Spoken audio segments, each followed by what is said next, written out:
Tiger Jairam Mahato को बदनाम करने वालों, जरा ये पूरा वीडियो देख कर जाना। जब टाइगर जयराम महतो विधानसभा में जनहित का मुद्दा उठाएं, उस समय हेमंत सोरेन उनको देखते रह गए, क्योंकि बाद बाकी 80 विधायकों ने कैसे कैसे मुद्दे उठाए थे वो सबने देखा है। नमस्कार, मैं प्रिंस कुमार सिंह और आप देख रहे हैं पॉजिटिव टॉक्स। अगर अभी तक आपने चैनल को सब्सक्राइब नहीं किया है तो खबरों से अपडेट रहने के लिए कृपया चैनल को सब्सक्राइब कर लीजिए, और जो लोग ऑलरेडी कर चुके हैं तमाम लोगों को से हृदय धन्यवाद। अब वापस आते हैं अपनी खबर पर, और जरा आप ये बयान सुनिए।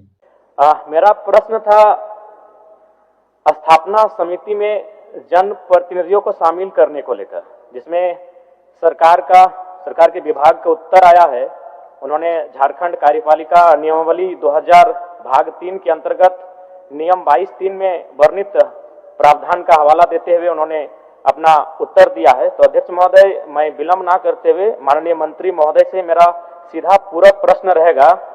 माननीय मंत्री जी, जब विकास के कार्यों की निगरानी के लिए जिला और प्रखंड स्तर पर 20 सूत्री कार्यक्रम कार्यान्वयन समिति में जनप्रतिनिधि अध्यक्ष और सदस्य हो सकते हैं, तो प्रशासनिक हस्तांतरण और पदस्थापन की समितियों से उन्हें बाहर रखने का तार्किक आधार क्या है?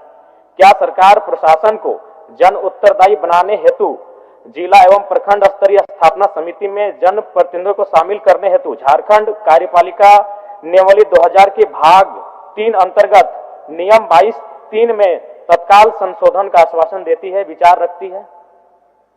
माननीय मंत्री। अध्यक्ष महोदय,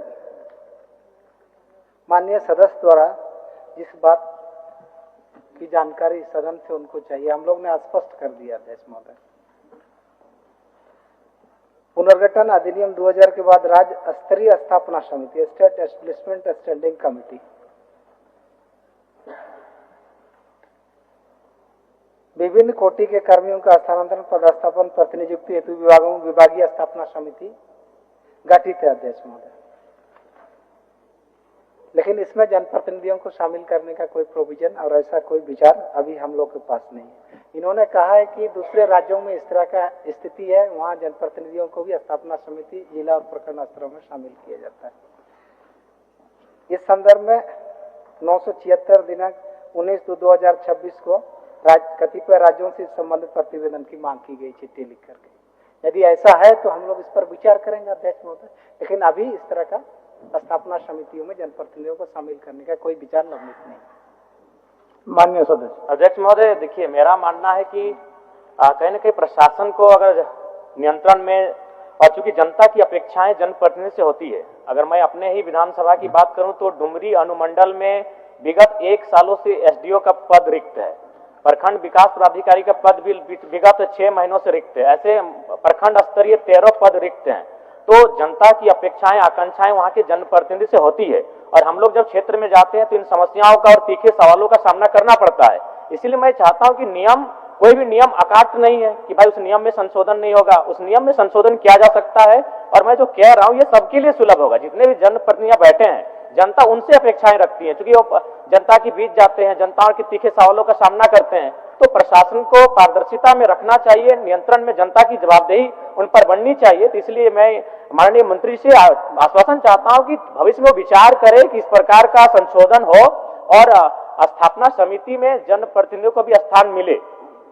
माननीय मंत्री जी, हमने विभाग ने स्पष्ट कर दिया अध्यक्ष महोदय कि दूसरे राज्यों के लिए भी हम लोग ने पत्रचार किया, यदि ऐसा है तो हम लोग विचार कर सकते हैं।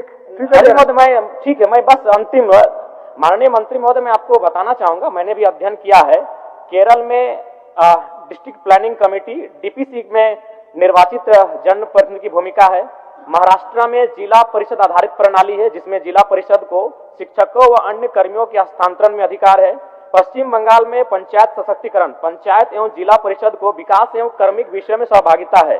तो मैं चाहूंगा कि आप इन राज्यों का अध्ययन करें, और कई राज्य ऐसे हैं जहां स्थापना समिति में जिला स्तरीय, प्रखंड स्तरीय निर्वाचित जनप्रतिनिधियों को रखा गया है। और हमारे यहाँ 20 सूत्री जो आप एक टीम बनाते हैं, उसमें विकास के कार्य है, हालांकि वो स्थापना संबंधित नहीं है, विकास से संबंधित कार्य है, वहां जो है वो अध्यक्ष होते हैं और सदस्य होते हैं। तो मेरा मानना है और बिल्कुल इससे पारदर्शिता बनी रहेगी। इसलिए मैं चाहता हूं कि आप अन्य राज्यों का अध्ययन करें और उसके आलोक में झारखंड राज्य में भी नियमावली में संशोधन करते हुए जनप्रतिनिधियों को स्थापना समिति में स्थान देने का काम करें। बस ये मैं आश्वासन आपसे चाहता हूं। अध्ययन करने अभी अध्ययन मंत्री जी आश्वासन दे देना कि वो राज्य, हम तो ये नहीं कह रहे, वो आश्वासन दे। माननीय सदस्य जयराम जी, आपके प्रश्नों के बिहाफ में माननीय मंत्री जी विभिन्न राज्यों से पत्राचार कर रहे हैं। तो बस वही हम चाहते हैं, वही अपने मुख से कह दे। उसको आने के बाद सम्यक विचार होगा, तो बस वही सम्यक विचार के उपरांत फिर मंत्री जी निर्णय लेंगे। यही ना बात है माननीय मंत्री जी? एक बार वो अपने मुख से कह दे, बस वही कह दे कि विभिन्न राज्यों के अध्ययन के बाद। ये तो चिट्ठी भी हम लोग ने लिख दिया, बोलिएगा तो चिट्ठी भी उपलब्ध करा देंगे। ये तो बता रहे हैं हम 976 दिनांक 19/2/2026 के द्वारा कतिपय राज्यों से इस संबंध में प्रतिवेदन की मांग की गई। ठीक। दिव्यांग, विधवा और वृद्धों को मैया सम्मान के तर्ज पर 2500 रुपए का पेंशन दिया जाए और नियमित दिया जाए। और एक जयराम महतो जी। धन्यवाद अध्यक्ष महोदय। हमारे राज्य में मूल बजट की राशि खर्च नहीं हो पा रही है और हम लोग एक वित्तीय वर्ष में 3 अनुपूरक बजट लेकर आए हैं। अध्यक्ष महोदय, ग्रामीण कार्य विभाग अपने मूल बजट की लगभग आधी राशि खर्च नहीं कर पाई है और इस बार उन्हें 17.58 यानी 1717 करोड़ रुपए के आसपास आवंटन किया गया है।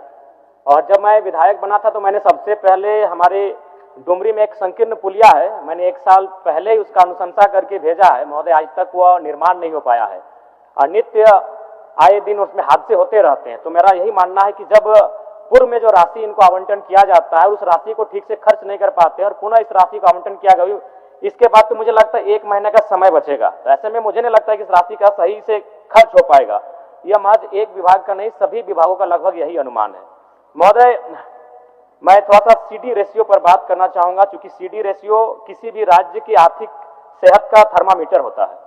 यह बताता है कि बैंकों ने राज्य से कितना पैसा डिपॉजिट के रूप में लिया है और उनका कितना प्रतिशत वापस उसी राज्य में विकास के लिए कर्ज यानी क्रेडिट के रूप में दिया गया। झारखंड जैसे विकासशील राज्य के लिए सीडी रेशियो का कम होना बहुत ही नुकसानदायक है।